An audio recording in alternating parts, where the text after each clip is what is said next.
wa saytaratu ba'du tujjar 'ala suq. Ini diantara tanda-tanda hari kiamat kecil, yaitu adalah fashwu tijarah, maraknya perdagangan, kemudian dampak dari maraknya perdagangan hingga muncul juga tanda-tanda kiamat yang selanjutnya, yaitu adalah musyarakatul mar'ah zaujaha fi tijarah, yaitu istri yang turut serta membantu suaminya dalam melakukan bisnis. Kemudian selanjutnya yang berkaitan tentang tijarah, tentang perdagangan juga adalah penguasaan atau monopoli pasar oleh sebagian pedagang, dan ini disampaikan oleh Rasulullah SAW sekitar 1400 tahun yang lalu. Maka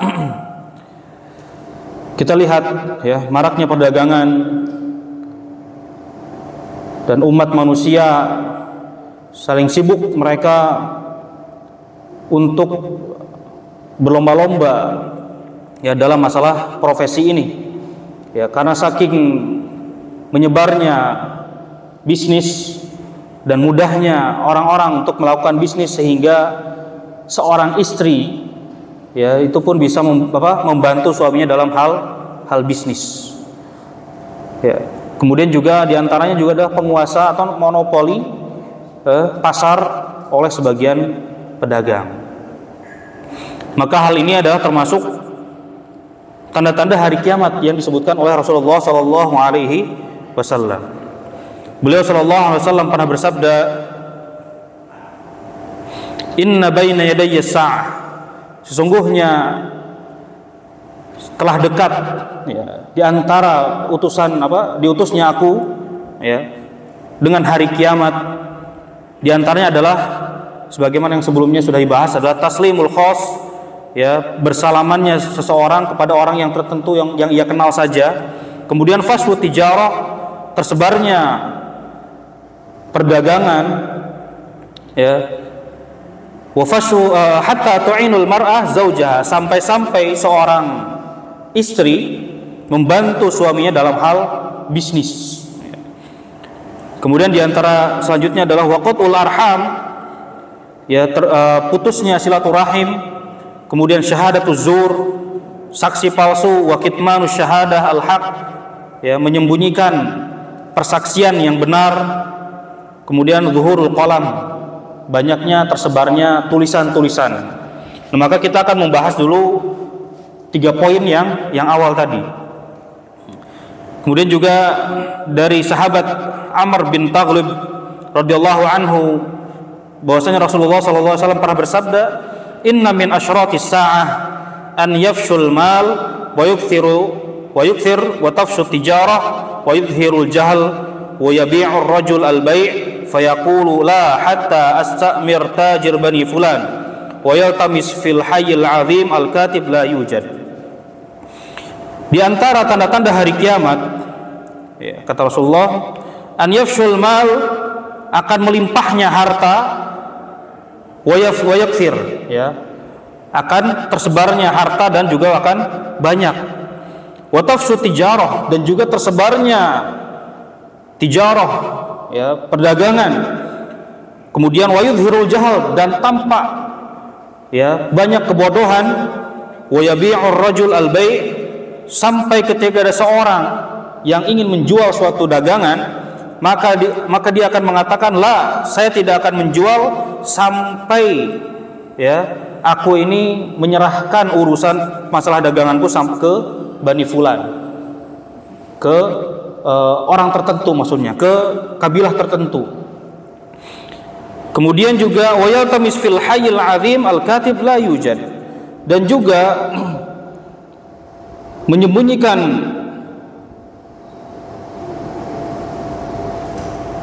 wa yaltamis fil hayyil 'azim al-katib la yujad, bahkan sampai orang yang mana seorang katib, ya, di suatu desa yang sangat besar itu tidak ada. Maksudnya apa? Nanti akan kita bahas. Maksudnya tidak ada seorang katib itu maksudnya apa? Seorang penulis maksudnya apa? Nanti akan kita bahas.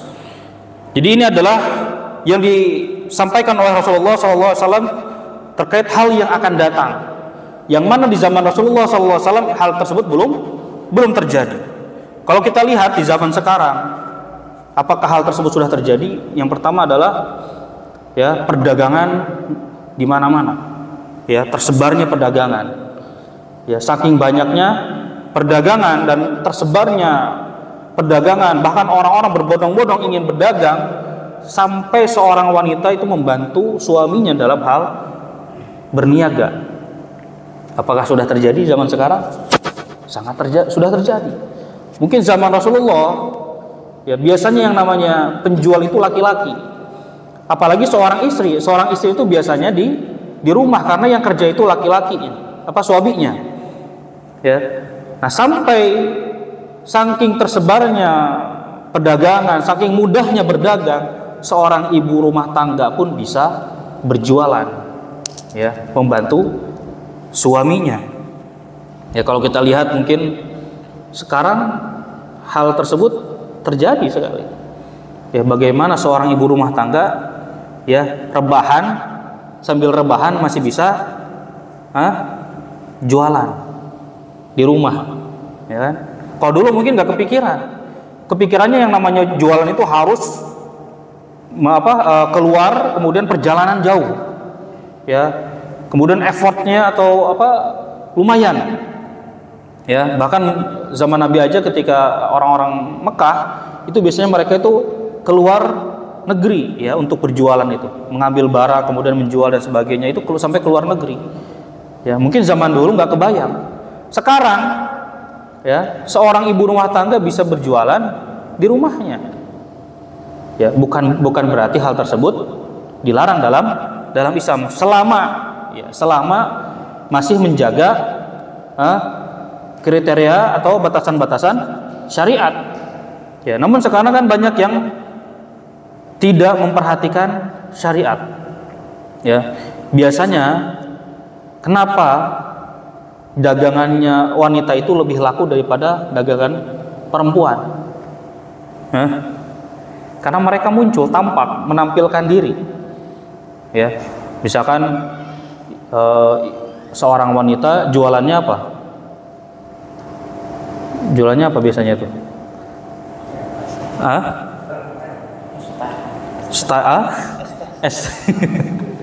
Ya, macam-macam lah, ya.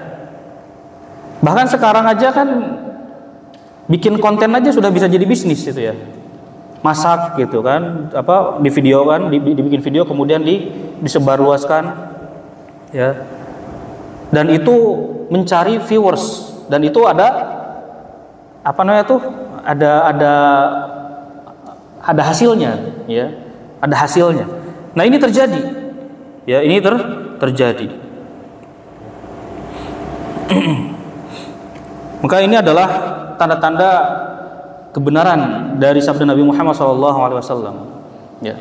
Bahkan kalau ya sempat ngobrol-ngobrol juga, ya, misalkan di Pekalongan ini ternyata katanya penjual itu sangat banyak sekali, bahkan pedagang aja, ya, saking banyaknya yang jualan, beberapa pedagang itu sepi dagangannya, ya. Infonya seperti itu, betul tidak, Pak?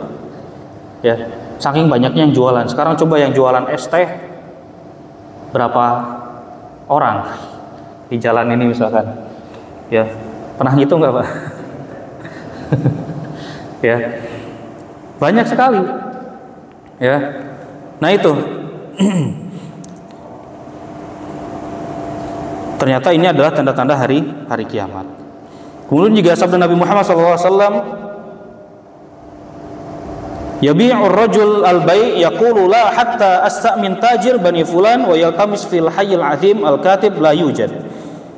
Yang mana seseorang ketika akan berdagang, maka dia akan mengatakan,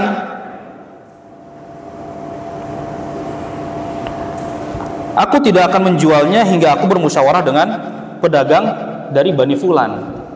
Ya. Maksudnya apa? Maksudnya ada kelompok-kelompok tertentu yang mana itu adalah sudah menguasai pasar. Ya, sudah menguasai pasar. kalau ingin dagangannya itu laku, maka bergabung dengan komunitasnya. Ya, jadi ini adalah monopoli pasar. Ya, kalau misalkan suatu produk, misalkan kalau ya boleh nyebutin merek ya, misalkan ya itu harus mendaftarkan ke salah satu perusahaan, kemudian perusahaan itu bisa mendistribusikan dagangan ke berbagai macam negara misalkan. Ya, sampai sebegitunya. Ya, kalau misalkan minimarket kira-kira ya gampang nggak masuk ke produk kita masuk ke minimarket tersebut? Susah, kecuali kita harus daftar dulu ke ini dan sebagainya. Ya, nah ini terjadi ya monopoli perdagangan, monopoli perdagangan. Kemudian dan seorang juru tulis yang berpegang kepada hukum ya kepada zat yang maha hidup dan maha agung tidak ditemukan. Maksudnya apa? Seorang yang ahli dalam hal halal dan haram, ya masalah orang yang mengetahui hukum-hukum perdagangan secara syariat itu jarang ditemukan, jarang ditemukan. Bahkan orang yang benar-benar, misalkan dia menulis tentang hukum-hukum perdagangan, ya, memberikan konsultasi gratis itu jarang, ya, jarang sekali. Nah, ini adalah hal yang disebutkan oleh Rasulullah SAW.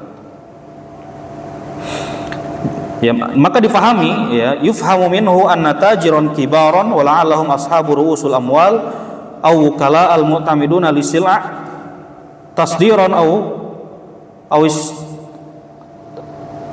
istayrodan ya. Maksudnya apa? Maksudnya adalah dari hadis tersebut kita memahami bahwasanya akan ada ya seorang bisnismen, ya, dia itu memiliki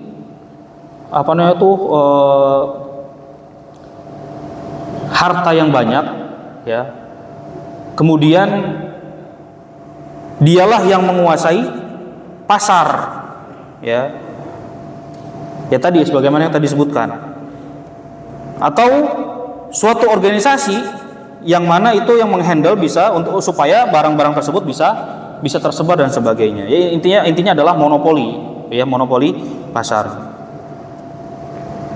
Bahkan mereka pun, ya, kelompok mereka lah yang menentukan harga pasar. Ya. Maka apa dampaknya? Pedagang-pedagang kecil tidak bisa berjualan, atau sekalipun berjualan susah lakunya karena kalah saing, baik itu dari promosi ataupun dari harga. Ya, itu dampaknya.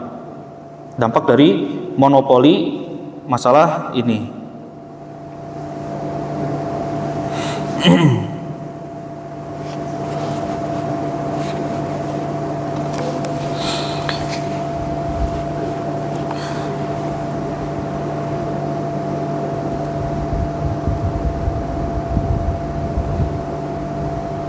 Kemudian dari kalimat sabda Nabi Muhammad SAW, ya, tidak adanya katib yang dia itu faham masalah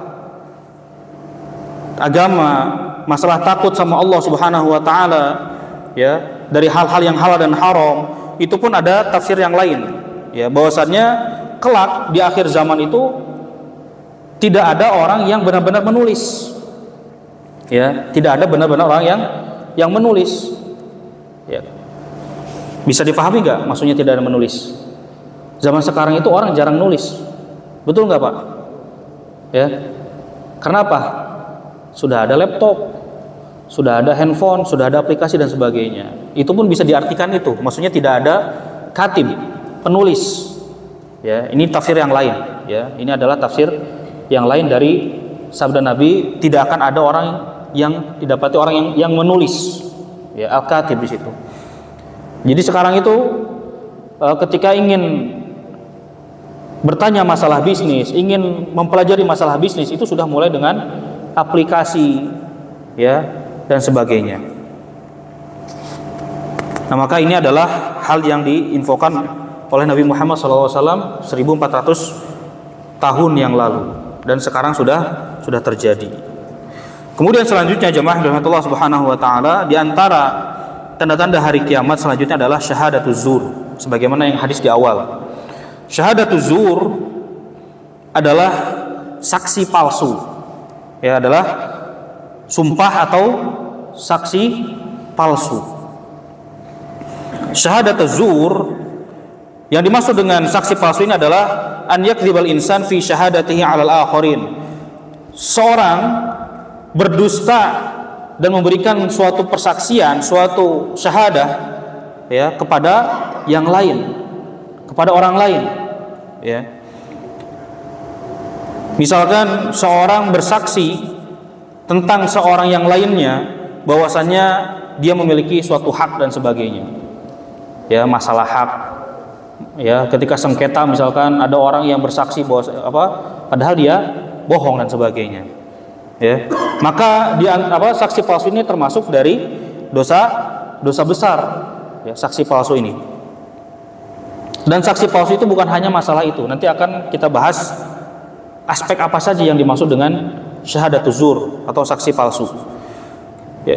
Di antaranya adalah sabda Nabi Muhammad SAW, ala unabbiukum bi akbaril kabair. Apakah kalian ingin aku kabarkan tentang dosa yang sangat besar, akbar al-kabair, dosa yang paling besar, di antara dosa yang paling besar. Qalu, para sahabat bertanya, para sahabat menjawab, bala ya Rasulullah, tentu saja ya Rasulullah. Inilah semangatnya para sahabat. Dan Rasulullah SAW ketika ingin mengajarkan para sahabatnya, di antara caranya adalah dengan bertanya. Ya, misalkan apakah kalian tahu? Apakah kalian pengen tahu? Ini adalah salah satu cara taklim Rasulullah. Ya. Di antara faedah bertanya ini adalah orang yang ditanya akan perhatian dengan yang akan disampaikan.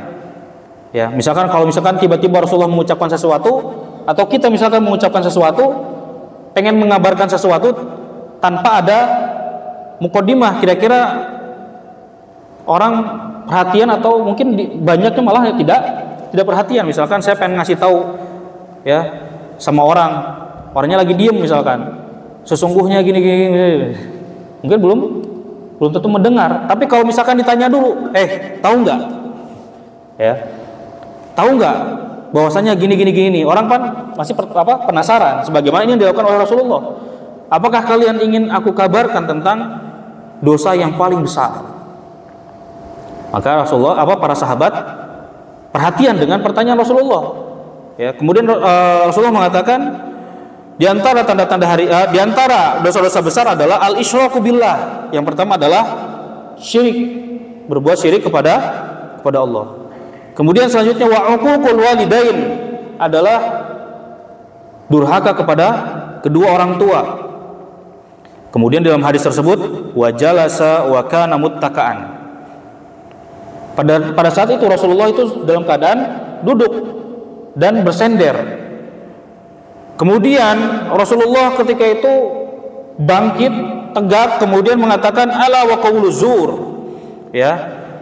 Ketika Rasulullah menyampaikan tentang saksi palsu, Rasulullah bangkit kemudian mengucapkan dengan suatu penegasan, ya, yaitu adalah saksi palsu.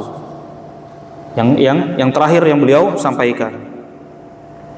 Nah, maka di akhir zaman akan tersebarnya orang-orang yang sangat bermudah-mudahan dalam bersaksi palsu, dan ini adalah tanda-tanda hari kiamat. Ya, sebagaimana hadis yang disebutkan oleh Rasulullah di awal tadi, ya, inna baina yaday sa'ah, sesungguhnya aku ini diutus dengan hari kiamat ini sangat dekat. Di antaranya adalah tanda-tandanya adalah syahadatuz zur, saksi palsu. Ya.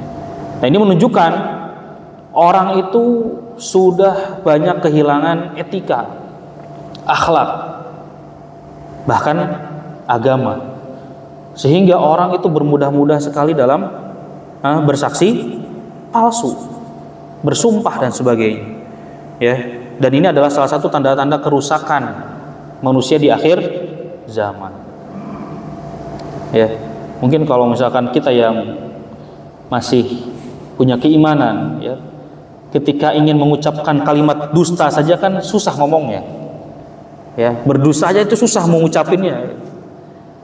Walaupun kadang ada dusta yang diperbolehkan, misalkan, ya, kayak misalkan untuk istri, misalkan ketika ditanya makanannya enak atau tidak, gitu kan, enak tapi ekspresi susah disembunyikan, itu boleh dalam Islam, ya. Ya kadang itu hal yang namanya dosa itu kan maha kafi sodrika, apa yang menggatal di dada. Dan perbuatan dusta itu adalah hal yang mengganggu dada kita ketika kita melakukannya. Nah, ketika orang sudah bersaksi palsu dengan mudah, maka ya sudah dicabut rasa khosyah, takut akan dosa dari hati hamba tersebut. Ya, kalau kita lihat ya, kalau di medsos bagaimana kemarin ya, ketika kasus ya sampai ke pengadilan, banyak sekali orang bersaksi ya, skala nasional melihatnya ya, orang berbohong dengan, kita bingung sampai mana yang benar ini gitu ya, semuanya kayaknya benar gitu kan ketika kita lihat ya, kalau kita lihat ikutin gitu kan kayaknya semuanya tuh benar gitu, ini mana yang bohong, mana yang benar gitu kan. Nah, ini terjadi sebagaimana apa yang diinformasikan oleh Rasulullah SAW, di akhir zaman akan tersebarnya masalah saksi palsu ini. Nah, maka saksi palsu ini bukan hanya seseorang ketika bersaksi di depan hakim, di depan qadhi saja, ya, bahkan di berbagai macam aspek kehidupan kita, seperti misalkan ya, antara manusia dengan manusia yang lainnya, ya, dia mengatakan wallahi, ya, saya bersaksi demi Allah, padahal berdusta. Atau misalkan seorang pegawai, misalkan ya, ketika bersaksi ya diiming-imingi dan sebagainya, ya, atau syarikat, suatu syarikah, suatu perusahaan misalkan, ya, karena harus berurusan dengan prosedur tertentu, misalkan ngakalin misalnya, ya, ngakalin suatu sertifikat dan sebagainya, ini termasuk syahadatuz zur, ya, ya, yayasan dan juga yang lainnya. Atau mungkin masalah para penuntut ilmu pun sama, ya, para penuntut ilmu baik di sekolah ataupun di perkuliahan. Ya, syahadatuz zur termasuk misalkan dia mencontek mencontek ketika ujian, kemudian dia dapat syahadah. Apa syahadah itu? Ijazah. Ya. Ketika dia mendapatkan ijazah dari hasil menipu, ya, bahasa kasarnya menipu. Mencontek itu kan menipu. Ya. Menipu seorang guru misalkan. Ya, seharusnya dia tidak mencontek, tapi dia mencontek. Dia melakukan dusta pada saat ujian. Ya, maka ijazah yang dihasilkannya adalah ijazah palsu. Ya, kemudian dia misalkan melanjutkan jenjang ke berikutnya, hasil nyontek tadi. Kemudian dia kerja menggunakan ijazah yang tadi hasil menipu, ya, maka terus berurutan itu. Ya, saya kalau di sekolah saya sampaikan, ya, saya bilang, walaupun saya ngajar agama misalkan, lebih baik nilainya tidak 100 daripada 100 dari hasil nyontek. Walaupun alhamdulillah ya, murid-murid saya banyak yang nilainya 100 kalau di pelajaran itu. Ya, nah itu kita tanamkan masalah kejujuran kepada murid-murid kita. Ya.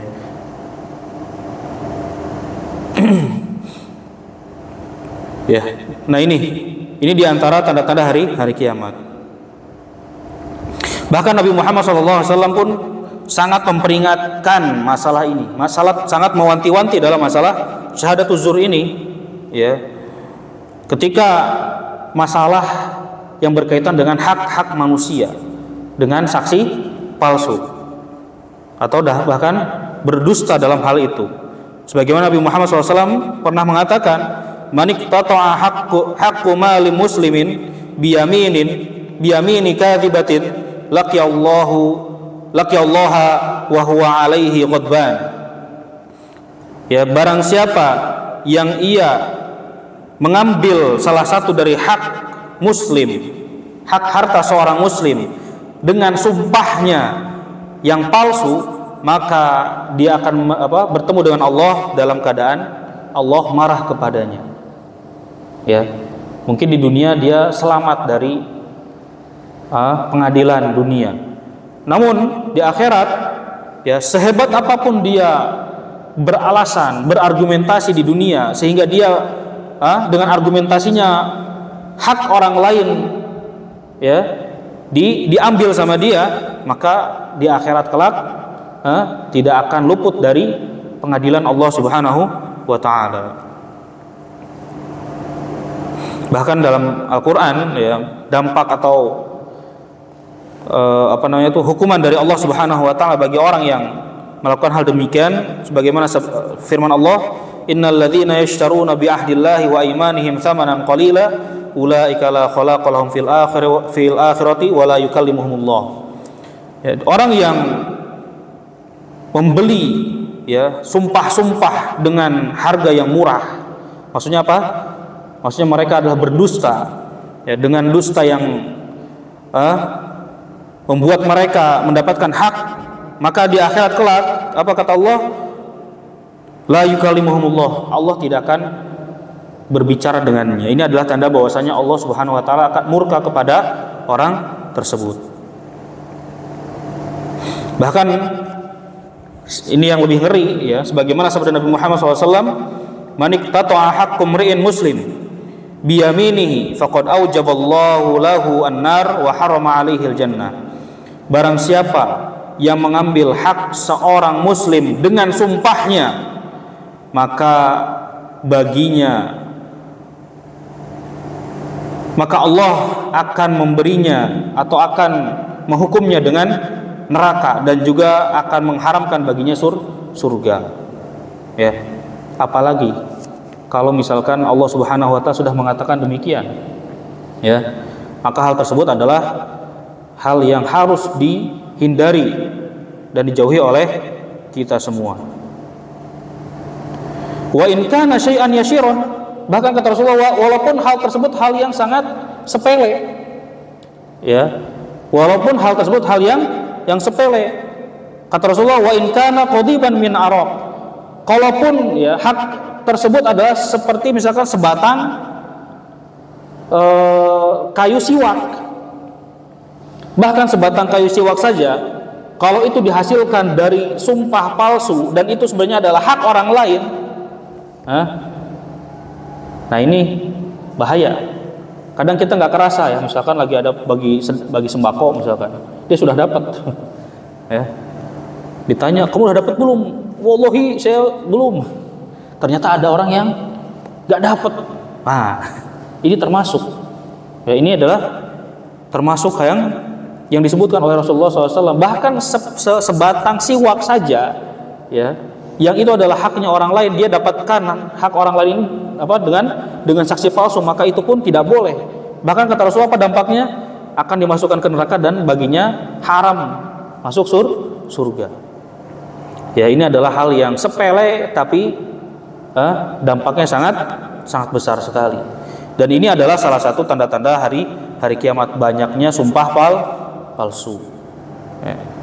Ya, ini sudah masuk Isya. Taib, karena kita sudah masuk Isya, maka kita cukupkan dan insya Allah kita akan lanjutkan di pertemuan selanjutnya biidznillah ta'ala. Maka hari ini kita hanya membahas 4 tanda-tanda hari kiamat kecil. Hadza wa sallallahu ala nabiyyina Muhammad subhana rabbika rabbil izzati amma yasifun wa salamun alal mursalin walhamdulillahi rabbil alamin.